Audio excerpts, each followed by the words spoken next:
Olá, feliz sábado, tudo bom com você?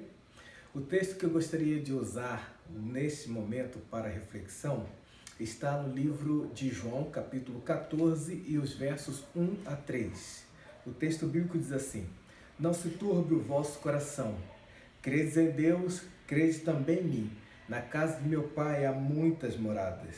Se não fosse assim, eu vou-lo teria dito, pois vou preparar-vos lugar. E quando eu for e vos preparar lugar, voltarei e vos receberei para mim mesmo, para que onde eu estou estejais vós também.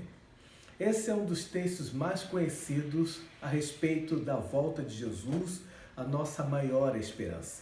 Na realidade, esse é o texto mais claro, mais direto encontrado na palavra de Deus, principalmente nos evangelhos, dito pelo próprio Cristo a respeito de sua volta.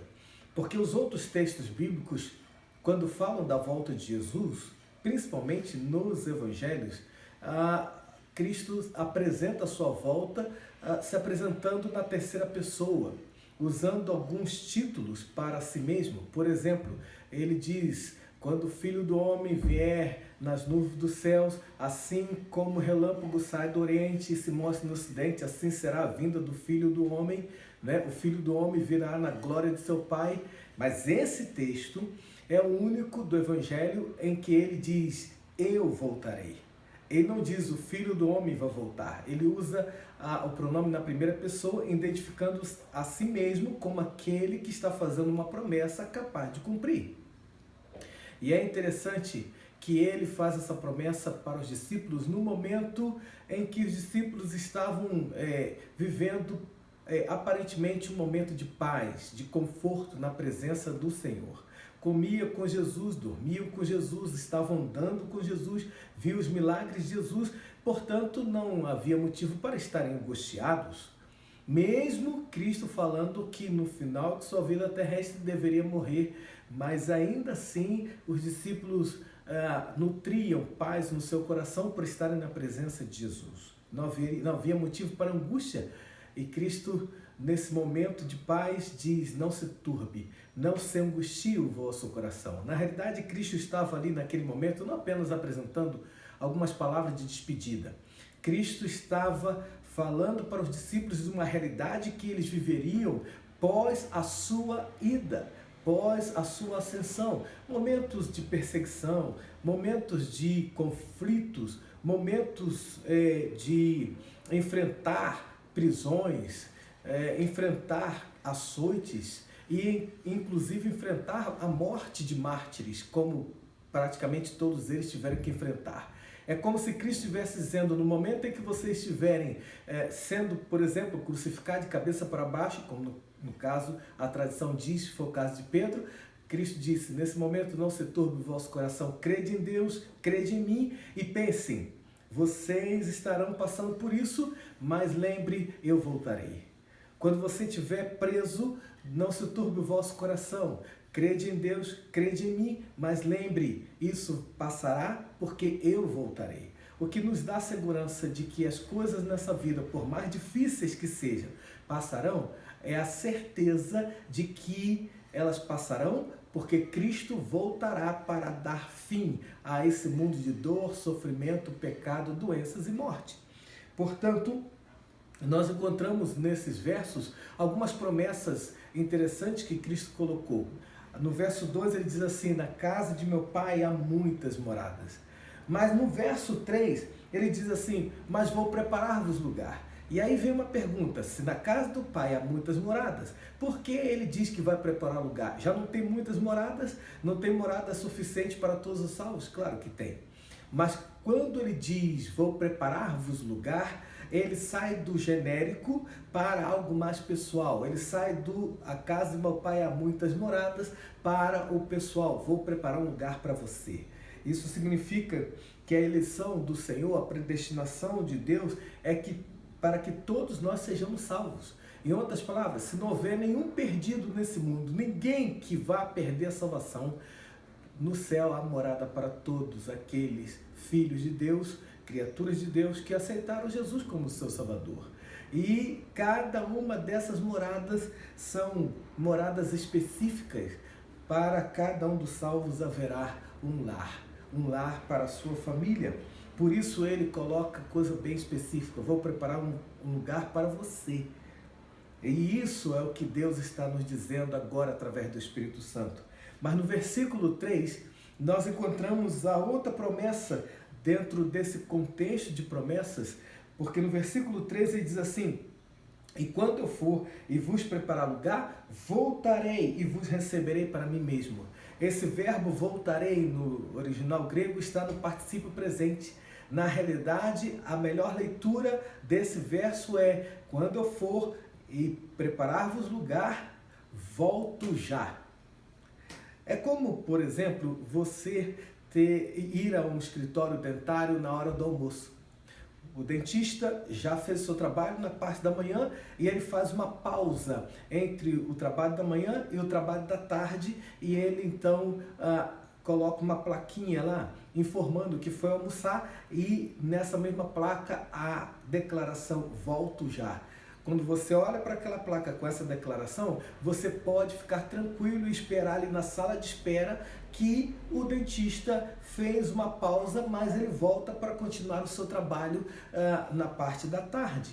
Quando Cristo disse, eu vou preparar-vos lugar, mas voltarei, ou melhor, volto já, ele estava dizendo: olha, eu fiz o meu primeiro trabalho aqui, vim para resgatar esse mundo do pecado, vim como Salvador, vim como o resgatador, vim como Redentor, mas eu vou para a casa do Pai, eu vou ascender ao Pai, vou passar um período de tempo como intercessor, como sumo sacerdote no santuário celestial, estarei ali para defender a causa dos vivos e julgar os mortos, e quando terminar esse trabalho, quando der por encerrado, então eu volto para continuar com vocês por toda a eternidade. Isso nos indica, queridos, que nós estamos vivendo um hiato da eternidade. Na realidade, Deus colocou a eternidade no nosso coração. Por quê? Porque quando ele criou o homem lá no Éden, ele criou o homem para que ele fosse eterno. O pecado entrou nesse mundo e roubou de nós a bênção da eternidade. E nós agora não podemos mais viver uma vida eterna com dor, sofrimento, doenças, que são todas as consequências do pecado. E, obviamente, com o distanciamento de Deus. Por isso, entre o Éden e a volta de Jesus, nós estamos como seres humanos vivendo um hiato da eternidade. Quando Cristo voltar, então esse ato vai se encerrar e nós então continuaremos vivendo a eternidade que o Senhor projetou para cada um de nós. E aí vem a pergunta: se ele disse volto já, por que ainda não voltou? Nós precisamos entender que o ser que mais tempo espera a volta de Jesus não é você e nem a mim, porque nós vivemos esse período de espera, o período de tempo de nossa vida nessa terra. Quem mais espera a volta de Jesus é o próprio Jesus. Há 2000 anos ele prometeu que voltaria. E se há alguém ansioso para voltar, é Jesus. Portanto, queridos, nos preparemos para esse momento. Não vamos agir como a parábola que está ali no livro de Mateus, no capítulo 24, quando Cristo fala do servo mau.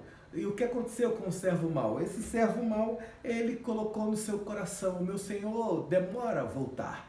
E porque ele colocou isso no seu coração, ele começou a agir como se Cristo realmente não viesse voltar no seu tempo. Algumas pessoas, quando leem os sinais da volta de Jesus em Mateus capítulo 24, se confortam com a declaração que Cristo disse a respeito daqueles sinais, que seria o princípio das dores. Não era o fim, o princípio das dores, mas nós não podemos esquecer que Cristo estava fazendo uma referência ali à realidade de uma mulher grávida. E quando ele diz que aqueles sinais revela o princípio das dores, ele estava fazendo uma referência ao final de uma gravidez, ao final de um período de 9 meses, em que a mulher grávida, ela começa a sentir as contrações. E quando ela começa a sentir as contrações, não significa que ela vai ter o bebê logo no início das contrações, mas ela sabe que já está chegando a hora da criança nascer. E à medida que as contrações vão acontecendo, vai se intensificando até o momento em que a criança nasce. Quando Cristo disse que guerra, fome, terremotos, pandemias, doenças, uma série de sinais registrados ali no capítulo 24 de Mateus, principalmente, quando ele disse que isso era o princípio das dores, ele estava dizendo que a gravidez havia se encerrado, ou seja, que já estava chegando ao final da gravidez, ao último momento da gravidez, e que agora o mundo estava sentindo as suas contrações. Então, queridos, cada um desses sinais são contrações que nós vemos acontecendo nesse mundo, e uma delas é que nós estamos vivendo agora. O que nós não podemos esquecer é que à medida que as contrações forem acontecendo, elas vão se intensificando, elas vão ficando cada vez mais fortes. E aí você pode perguntar, pastor, como eu posso ter certeza de que nós estamos vivendo o tempo do fim?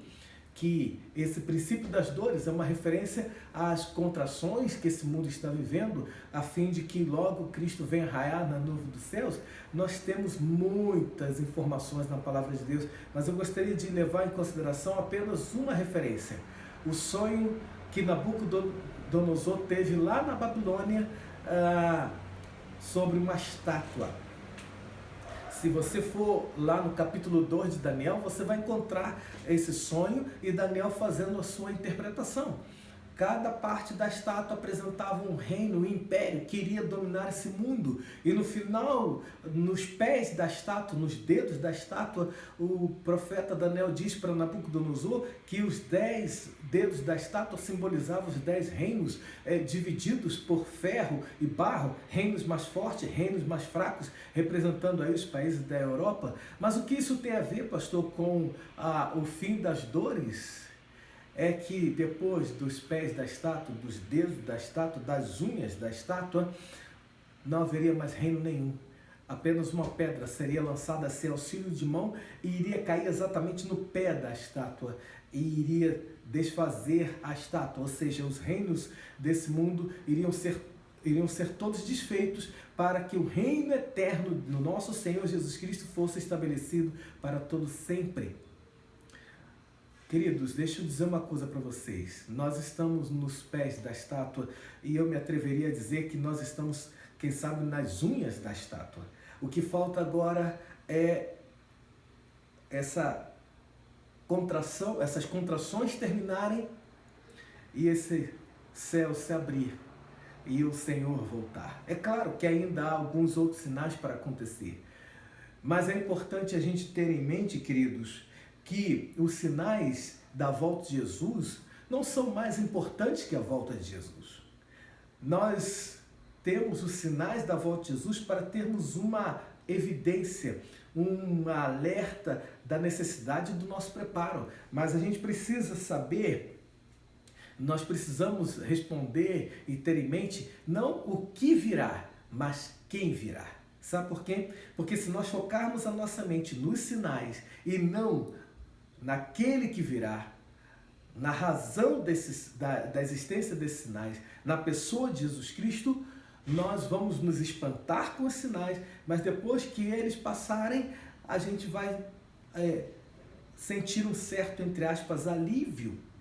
Depois que passar o medo, vem um certo, entre aspas, alívio. É como, por exemplo, uma mulher grávida. A partir do momento que passa a dor daquela contração, ela começa a sentir um alívio, até que vem uma outra contração e ela se contorce em função da dor daquela contração. Sabe qual é o nosso problema com relação aos sinais? O nosso problema é que se nós focarmos a mente nos sinais e não no Senhor dos sinais, no nosso Senhor Jesus, passa um sinal e durante o tempo que ele está passando, nós somos acometidos de medo, nós somos acometidos de uma expectativa de preparo, nós começamos a, quem sabe, a nos organizarmos, a nos prepararmos para uma expectativa da volta de Jesus. Mas quando passa esse sinal, e dependendo da distância de um sinal para o outro, nós corremos o risco de nos acomodar. e começarmos a pensar como aquele servo que Cristo falou na parábola, o meu Senhor demora. E esquecemos do sinal anterior. E começamos a viver em perspectiva de um outro sinal. Então, queridos, o meu apelo para nós nesse momento é nos preparemos com sinal ou sem sinal da volta de Jesus, porque Ele certamente virá. Os sinais são como campainhas. Quando alguém chega à sua casa, você está dentro de casa, você não sabe quem que está do lado de fora, mas essa pessoa que está do lado de fora aperta a campainha, e a campainha só lhe serve para dizer que alguém está do lado de fora querendo entrar. E aí o que você faz? Vai à porta, abre a porta para que essa pessoa entre.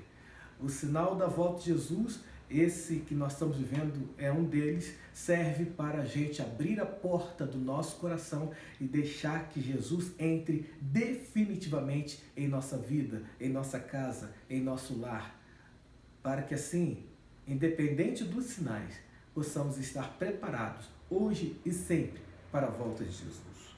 Até porque nós não sabemos como estaremos e se estaremos ainda por aqui até o próximo sinal.